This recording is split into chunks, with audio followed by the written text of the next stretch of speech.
Mateus capítulo 5, quero chamar sua atenção para o verso 10 ao verso número 12. Estamos agora na conclusão das bem-aventuranças. Deus tem nos dado a oportunidade de considerar, desde o versículo 3, as características do cidadão do reino. E é o que ele vai fazer ao longo do Sermão da Montanha: trazer para nós a anatomia do crente, a anatomia do cidadão do reino. A palavra de Deus nos diz assim: bem-aventurados os perseguidos por causa da justiça, porque deles é o reino dos céus. Bem-aventurados sois quando por minha causa vos injuriarem e vos perseguirem, e mentindo disserem todo mal contra vós. Regozijai-vos e exultai, porque é grande o vosso galardão nos céus, pois assim perseguiram os profetas que viveram antes de vós. Senhor, nós estamos aqui, Pai, diante da Tua palavra, com os nossos corações abertos para ouvir aquilo que o Senhor tem para nos ensinar. Fala, Pai, não aquilo que nós queremos ouvir, mas aquilo que a Tua palavra nos ensina, nos instrui. Que o Senhor esteja nos ajudando, nos fortalecendo, iluminando o nosso entendimento, tirando as escamas dos nossos olhos. Nós assim oramos em nome de Jesus. Amém.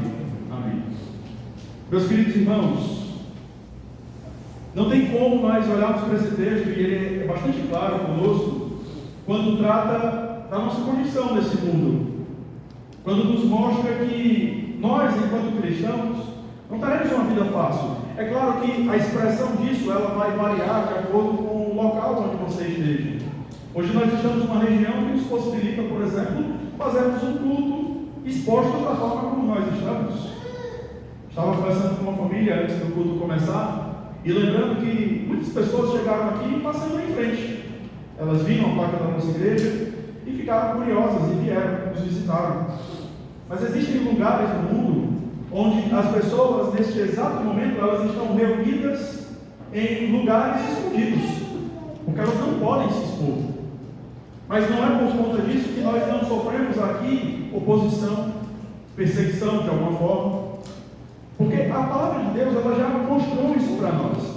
Eu quero fazer aqui uma caminhada cronológica com você, voltando lá para Gênesis capítulo 3, versículo 15, quando o Senhor Deus, ele impõe essa inimizade, ele mostra que não há qualquer compatibilidade entre aqueles que servem a ele, que são descendentes do Filho, em relação àqueles que são descendentes da serpente. Porque há no mundo basicamente duas filiações: ou o indivíduo é filho de Deus, ou é filho do diabo. Não existe meio termo. E é assim que você deve enxergar. Eu sei que existem ímpios que são, num certo nível, honestos, que são generosos, que são pessoas que agem até com uma certa fidelidade, são pessoas que são modelos em algumas áreas, e não há nenhum problema quanto a isso. Isso revela para nós que Deus não abandonou a sua criação, não é uma virtude que leva tal indivíduo à salvação. Isso mostra que Deus está presente na sua criação, conduzindo todas as coisas. Mas ainda assim, essas pessoas, elas escondem em seus corações, e isso se revela em alguns momentos, a sua rebeldia contra o Senhor Deus. E João 3,36 vai nos lembrar, e calma, não esqueci Gênesis 3,15, tá? Mas João 3,36 vai nos lembrar que a ira de Deus permanece sobre aqueles que estão rebeldes contra o Filho.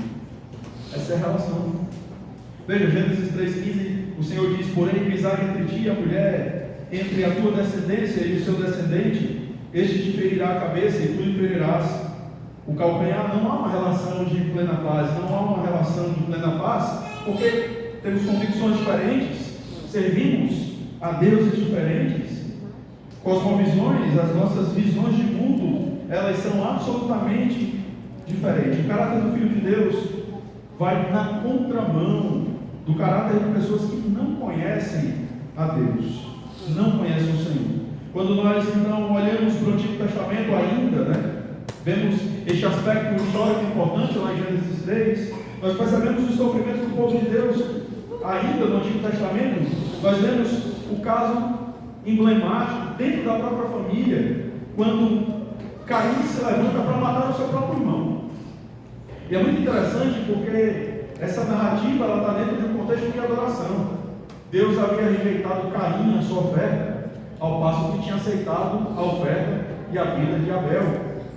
E de alguma maneira isso aflorou ainda mais essa indisposição que Caim tinha em relação ao seu irmão, a ponto de matá-lo.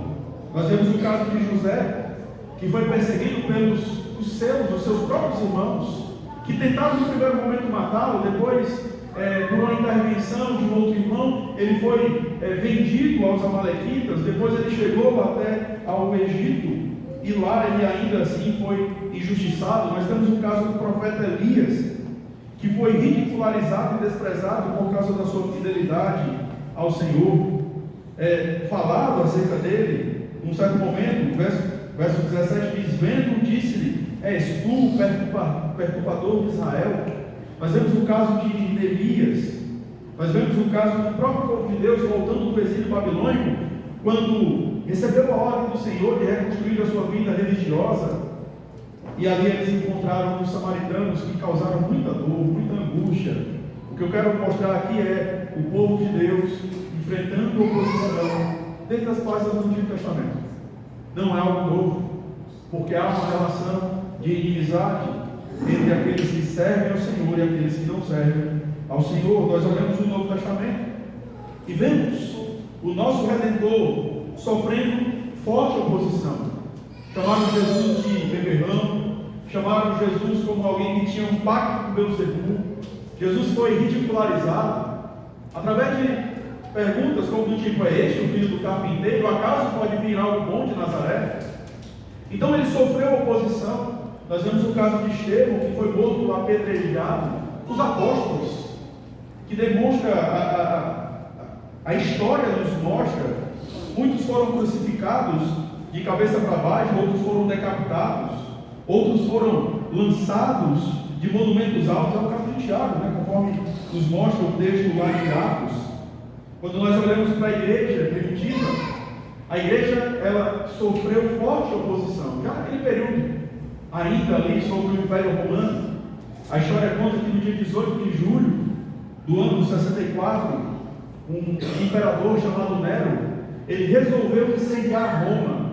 E eu particularmente não lembro se propositalmente ou acidentalmente, dois vilarejos ali naquela região que curiosamente estavam os cristãos e judeus não sofreram por conta do incêndio. E o que foi que ele fez? Ele arquitetou toda uma situação, toda uma narrativa para colocar a culpa nos cristãos e nos judeus, e houve ali uma das perseguições mais sangrentas enfrentadas pela igreja.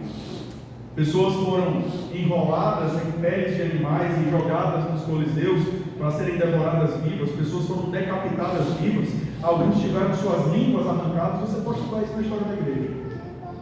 Alguns foram empalados e colocados no jardim de Nero para incendiar, para simplesmente iluminar o jardim dele. O povo de Deus sempre enfrentou oposição. O que dizemos, por exemplo, um pouco mais para cá, John Huss, o pré-reformador, que foi queimado vivo.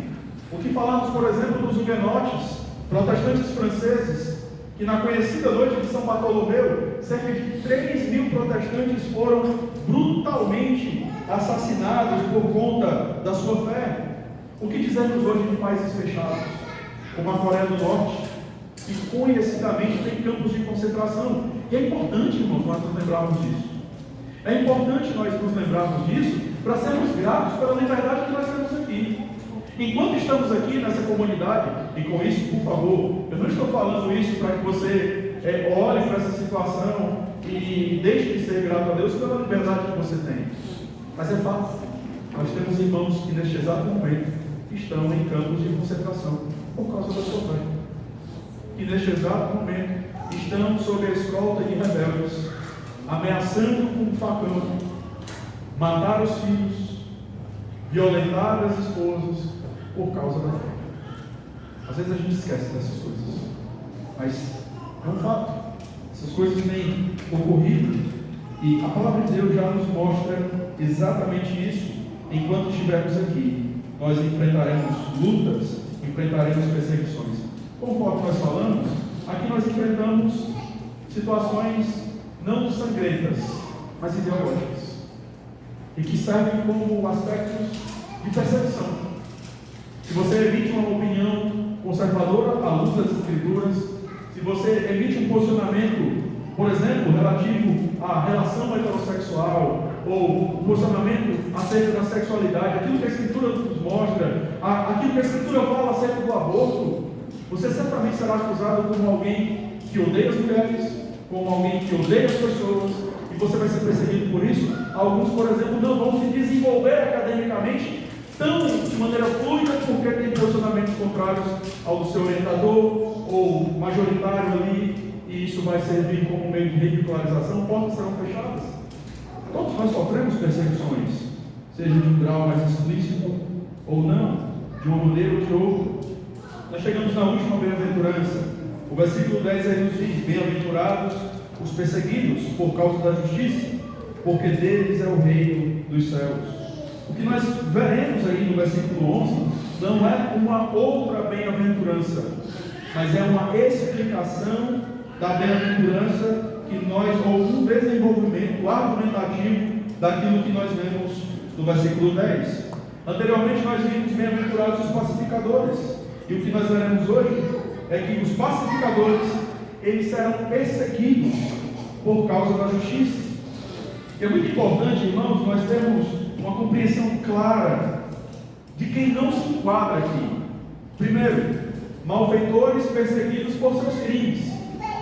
Existem pastores que cometem crimes, abusos, e eles então olham nesse texto e dizem: olha, mas o texto está dizendo, bem-aventurados os perseguidos por causa da justiça, porque deles é o reino dos céus. Essas pessoas estão usando o nome de Deus em vão. A perseguição aqui, conforme Jesus nos mostra, é muito clara. A razão é por causa da justiça. Então essas pessoas, esses manipuladores, esses criminosos, eles não se enquadram. Eles não se enquadram. A conclusão, ela é muito interessante, porque, olha o versículo 3, por favor. Olha o que Jesus vai dizer: bem-aventurados os humildes de espírito, porque deles é o reino dos céus. Olha o versículo 10, mais uma vez: bem-aventurados os perseguidos por causa da justiça, porque deles é o reino dos céus.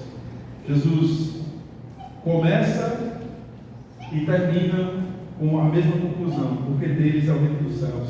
E Martin Lloyd Jones, comentando esse trecho, ele diz: nosso Senhor começou e terminou sua descrição com essa promessa particular, com o intuito de impressionar os seus ouvintes de que o fator mais importante é o indivíduo ser membro do reino dos céus.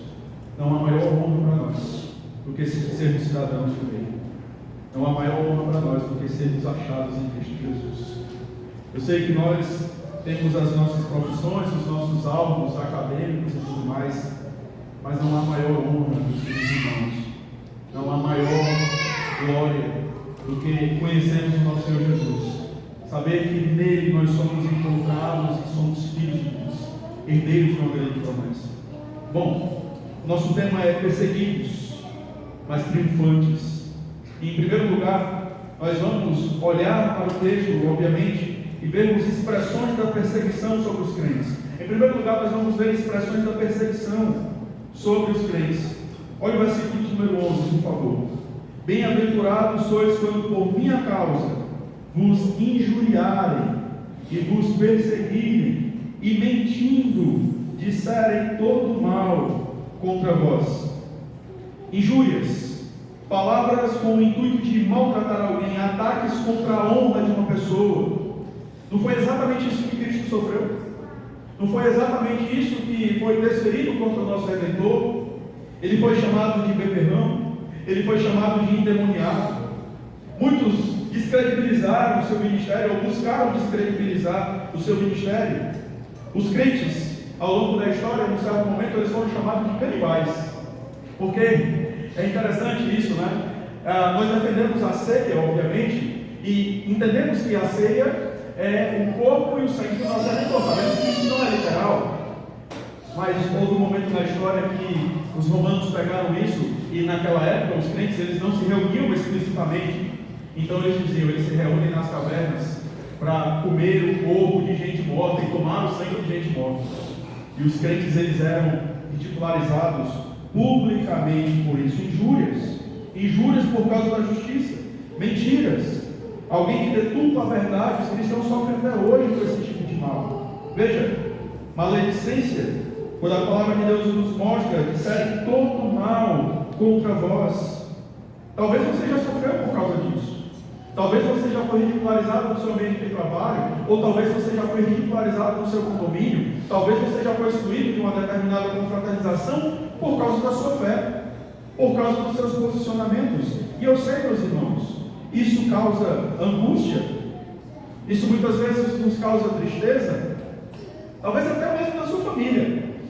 Olha, vamos fazer uma confraternização aqui, mas não vamos chamar o fulano e o beltrano porque, sei lá, isso.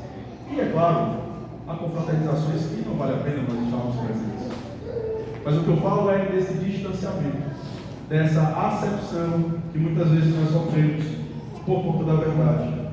O que o Senhor Jesus está nos dizendo é que nós somos simplesmente abençoados e felizes se estamos sofrendo por causa da verdade. O cristianismo, meus queridos irmãos, como nós vemos nas Escrituras, não é um espaço para quem quer uma vida tranquila. Talvez seguir a Jesus vai te colocar em muitas situações difíceis, e não nos esquecemos disso. Talvez pelo fato de você seguir a Jesus você vai perder o seu trabalho. Talvez pelo fato de você seguir a Jesus e ter um compromisso de falar a verdade, de glorificar a Deus em primeiro lugar, isso vai fazer você perder dinheiro, perder clientes. Talvez isso vai levar você a condições difíceis. Mas é exatamente isso que significa seguir a Jesus. É muitas vezes estar disposto a perder. Por quê? Quando nós olhamos para a vida dele, nós vemos exatamente isso. Jesus não estava preocupado em angariar a admiração das pessoas, ele estava preocupado em primeiríssimo lugar em agradar o Pai. Quando nós olhamos o texto lá de João 16:33, a palavra de Deus diz: estas coisas vos tenho dito para que tenhais paz em mim. No mundo passais por aflições, mas tende bom ânimo, eu venci o mundo. Essa é a certeza que nós temos. Cristo venceu o mundo, e por causa dessa vitória dele, nós lutamos. Tem uma música que diz assim: lutamos batalhas que Cristo venceu, não importa o que virá, vamos descansar. Acho que é mais ou menos assim. Aí ele vai repetir: lutamos batalhas que Cristo venceu. Eu acho interessante essa frase, porque é exatamente isso que a Escritura nos mostra. Nós travamos batalhas que já foram vencidas, mas nós travamos batalhas. Não temos uma vida confortável, não temos uma vida fácil. E o que é legal, meus irmãos, é perceber que Jesus nunca nos enganou. Nunca nos enganou. Não pense que você foi chamado para ser amiguinho do mundo. Você não foi chamado para ter uma relação de paz. Eu não estou dizendo que você deve, a partir de hoje, olhar todas as pessoas com desconfiança, de uma maneira paranoica, e não ter um certo nível de relacionamento com pessoas que não professam a mesma fé do Senhor Jesus. Mas o que eu estou dizendo é: não sintam-se alarmados, não sintam-se surpreendidos, não se vejam surpreendidos, porque essa é a situação. O mundo é contrário à palavra de Deus, e as expressões disso são injúrias, mentiras, maledicências. Por que o crente é perseguido? Olha o verso 10: perseguidos por causa da justiça, por buscarmos uma vida de santidade. A justiça, ela tem esse aspecto amplo, e ela significa pureza, ela significa uma vida agradável diante de Deus. E muitas vezes, meus irmãos, por vivermos de modo agradável diante de Deus, a gente não precisa sair propagando o que nós pensamos. Simplesmente, eu não estou dizendo que nós não devemos evangelizar, tá? O que eu estou dizendo é: você não precisa publicar todos os dias as suas convicções na internet para que simplesmente alguém que cruza o seu caminho resolva te odiar. Ela vai ver isso nos seus funcionamentos. Ela vai ver isso talvez nas decisões que você vai tomar, pautado na palavra de Deus no seu ambiente de trabalho. E ela vai então te perseguir.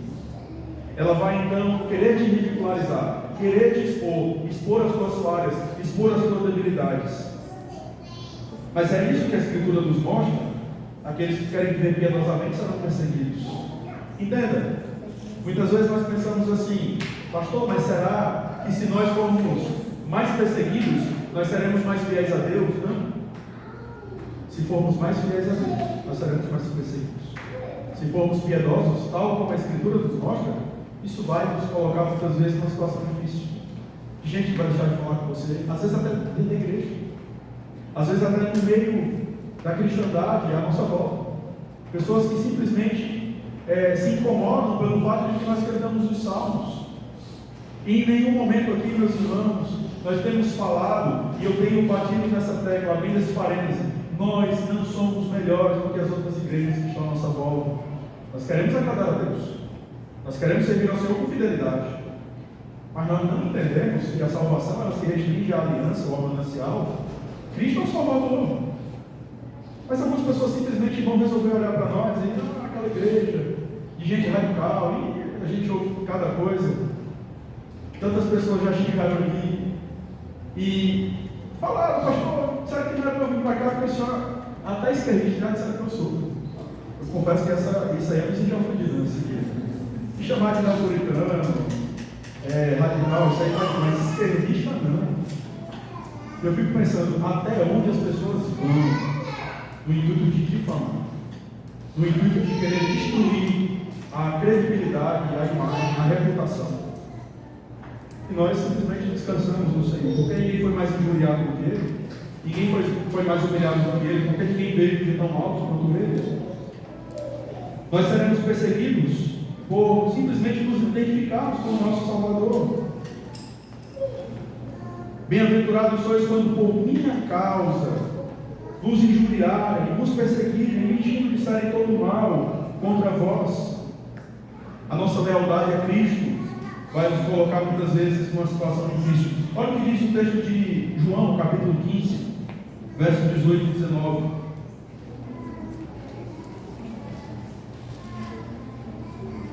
João capítulo 15, verso 18 ao verso 19.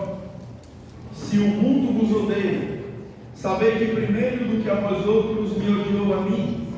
Se vós fosseis do mundo, o mundo amaria o que era seu. Como todavia não sois do mundo, pelo contrário, dele vos escolhi, por isso o mundo vos odeia. A nossa lealdade a Cristo, a nossa caminhada com Cristo, entenda isso, eu quero frisar, eu quero repetir isso, ainda que você entenda aqui de uma maneira simples, mas objetiva.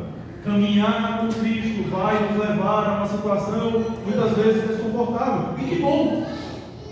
Se estamos sofrendo por causa de Cristo, louvado seja Deus. Nós precisamos nos lembrar, meus queridos irmãos, que há uma recompensa.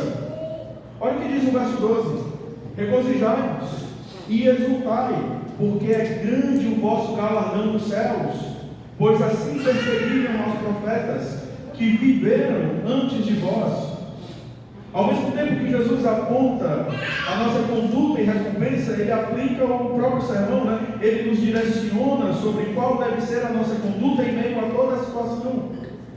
Jesus afirma que os sofrimentos ocasionados pelas perseguições nos colocam numa posição de identificação com os profetas do Antigo Testamento, que foram perseguidos por causa da sua lealdade a Cristo.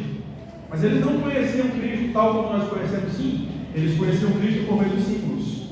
Eles sabiam da promessa, mas era uma lealdade a Cristo. E por causa da sua lealdade ao Senhor, eles foram perseguidos. O que a Bíblia fala, meus queridos irmãos, é que ao invés de tristeza, ao invés de frustração, ao invés de decepção, nós devemos nos alegrar.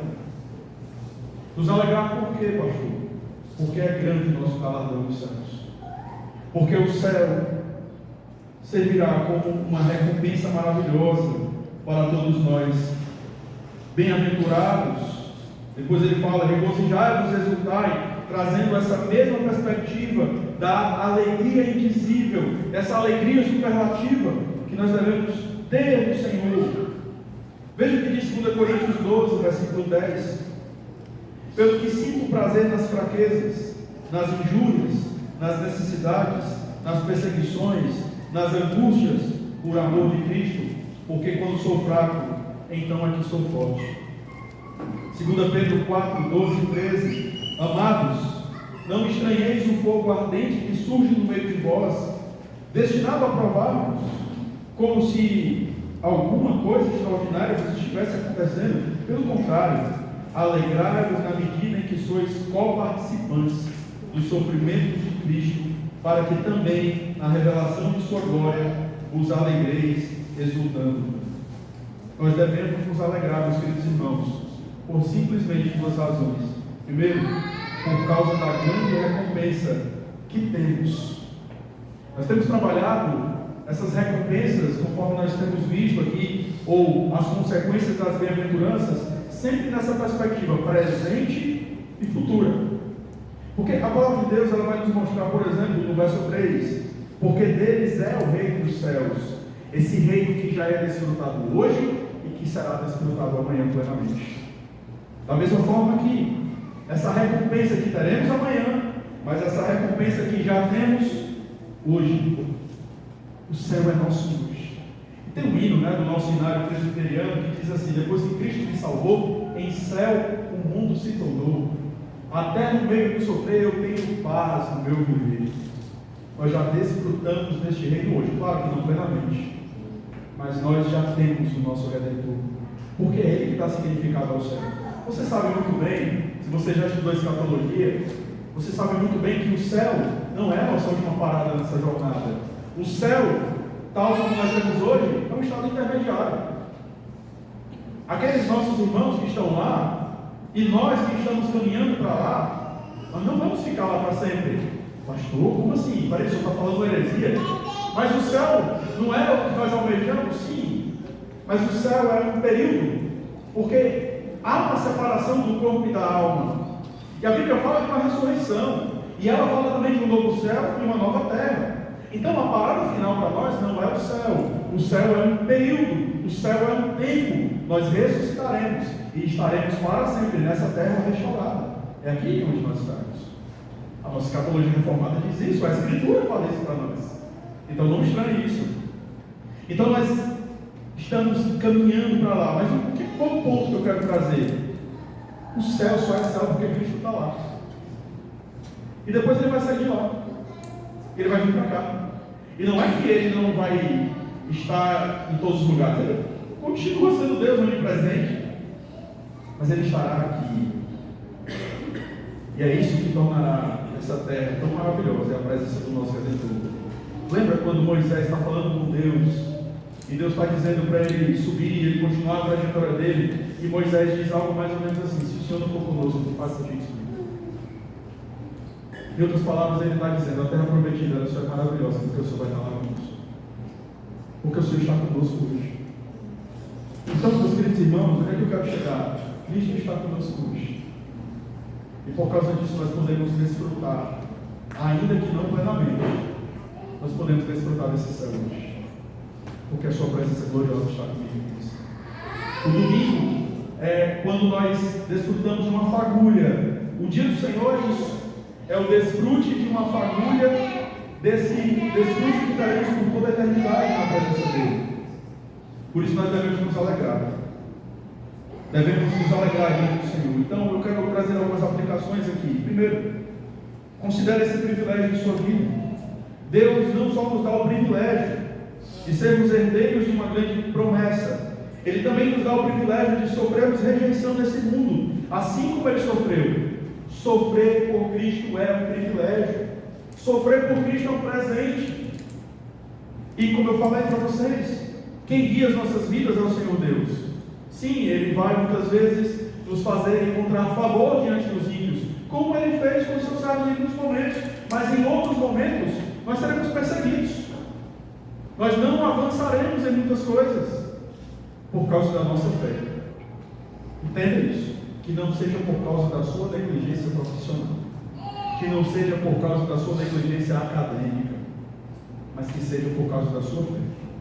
Porque se você está sendo perseguido porque você é um mau funcionário, porque você é um mau aluno, porque você é um mau vizinho, e você está dizendo que isso é perseguição porque você é crente, eu preciso te lembrar dessa noite que você está usando o nome de Deus em vão.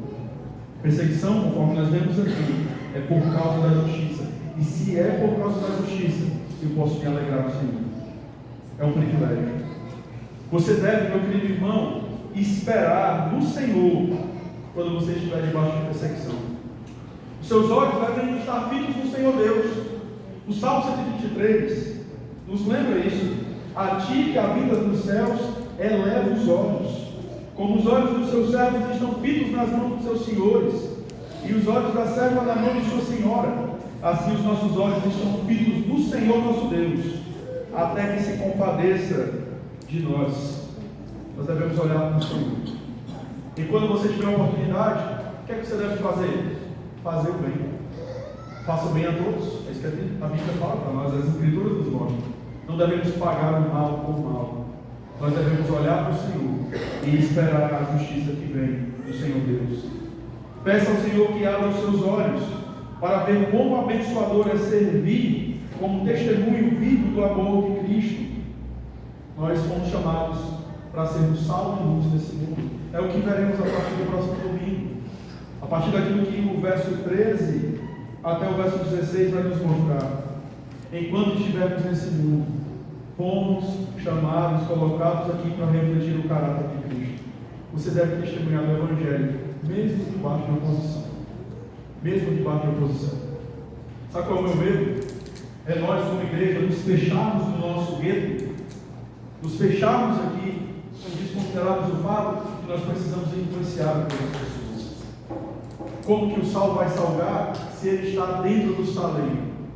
Como que o sal vai salgar se ele está restrito à esfera da igreja preterita da aliança?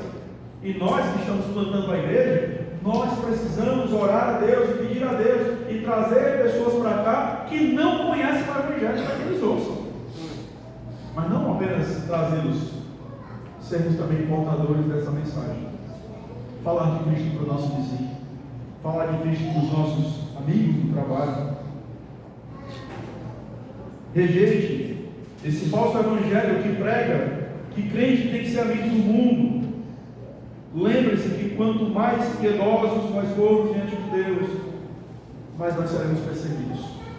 O evangelho veiculado nos nossos dias, como já disse John MacArthur, o saudoso John MacArthur, ele é mais parecido com um calmante açucarado, que serve mais para trazer paz e não confrontar, e não chamar as pessoas a uma mudança radical de vida.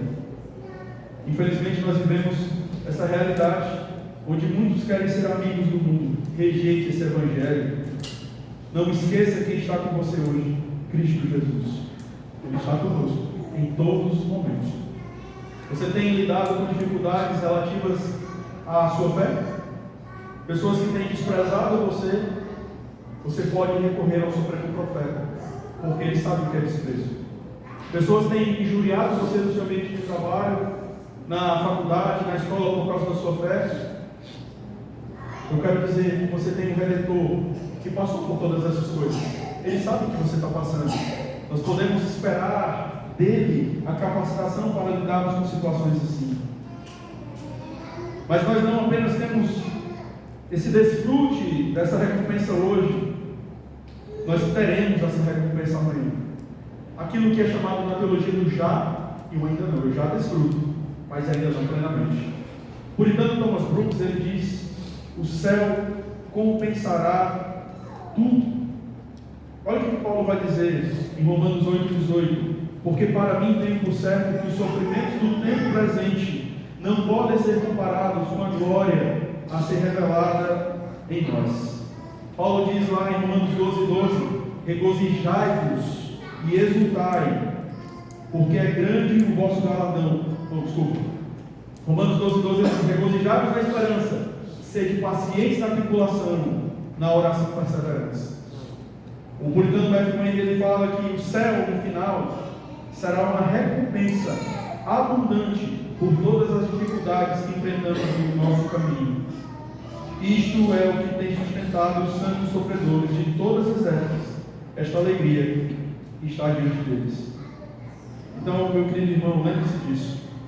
Você está caminhando para um reino de paz, um reino onde o amor ele é pleno, um reino onde há lealdade plena, um reino onde não haverá fraudes, enganos, mortes, mentiras, um reino onde impera a verdade.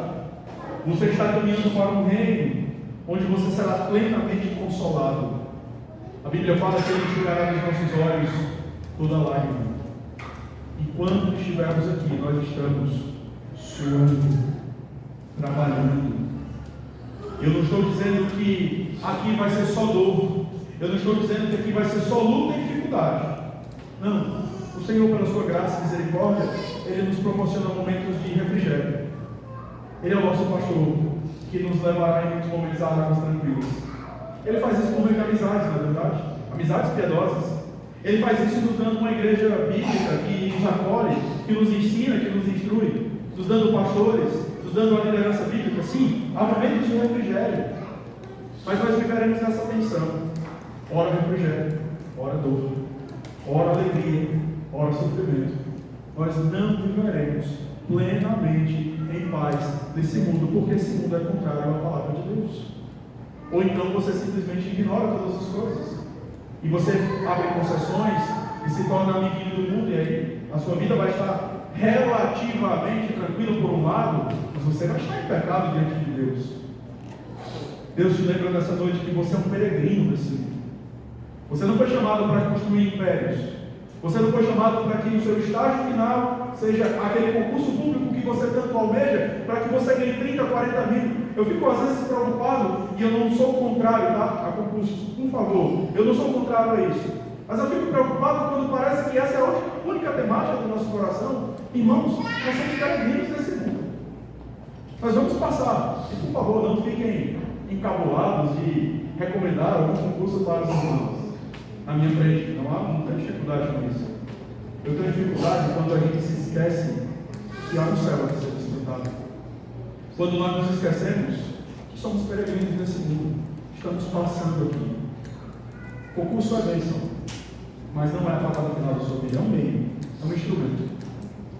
Você está caminhando para um galardão muito maior.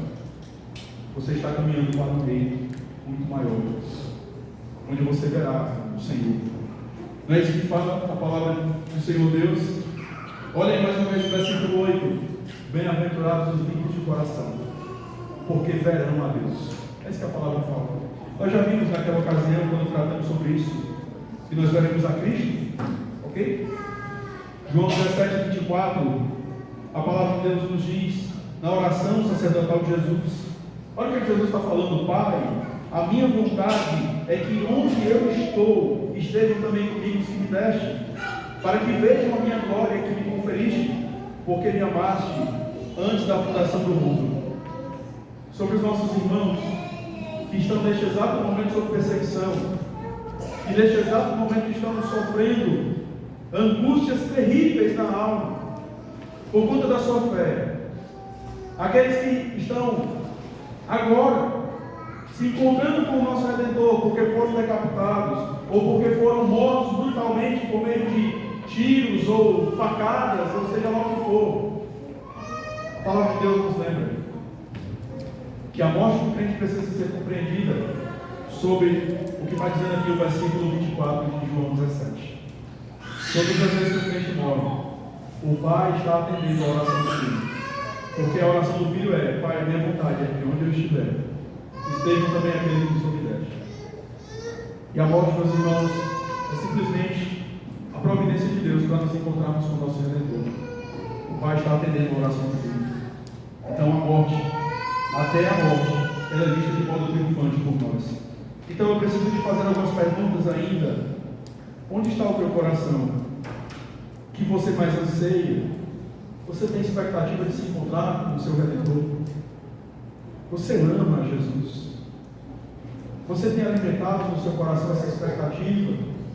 Quando você estará diante do teu Salvador, diante do teu Redentor? Eu fico às vezes, irmãos, preocupado quando nós nos perdemos.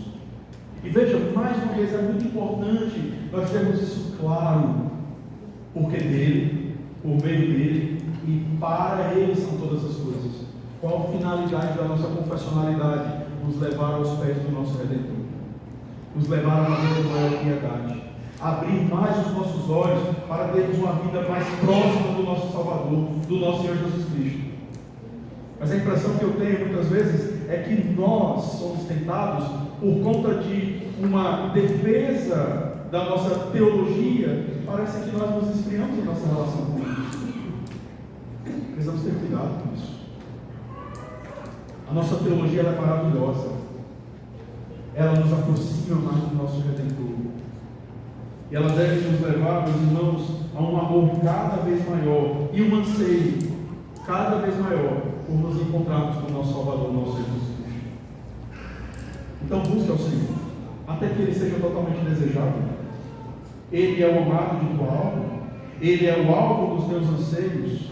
Será que nós podemos dizer, como disse o salmista, no Salmo 42, versículo 1 e 2, como suspira a costa pelas correntes das águas, assim por ti, ó Deus, suspira a minha alma. A minha alma tem sede de Deus, do Deus vivo. Quando irei e me verei perante a face de Deus? Medite sobre o teu futuro com Cristo e deixe que isso inunde o seu coração. Eu quero finalizar citando Charles Spurgeon. Spurgeon certa vez diz: quando outros nos maltratam, isso deveria somente estimular-nos a dar graças mais calorosamente ao Senhor, porque Ele é bom. E quando nós mesmos nos damos conta de que estamos longe de sermos bons, somente deveríamos bendizer com maior reverência aquele que é bom. Jamais deveríamos tolerar um instante de descrença na bondade do Senhor. Seja o que for que possa ser questionado, isto é absolutamente certo, que o Senhor é bom. As suas dispensações podem variar, mas a sua natureza é sempre a mesma. Deus, Ele continua bondoso em toda e qualquer circunstância, em toda e qualquer situação. Eu quero te lembrar, a bem-aventurança que nós vimos hoje, ela não é algo que você deve perseguir, ela é algo que está presente na sua vida. Se você é um crente autêntico, você vai inevitavelmente sofrer algum tipo de perseguição, de oposição nesse mundo. Porque não sou eu quem está dizendo isso, é o Senhor. Não é uma ideia particular. É aquilo que a Bíblia fala. Há uma relação de inimizade. Mas que você possa se alegrar no fato de que o céu compensará todas as coisas. Que Deus nos abençoe, meus filhos. E que Deus nos fortaleça em nome de Jesus. Amém. Amém. Eu quero nesse momento chamar o presbítero.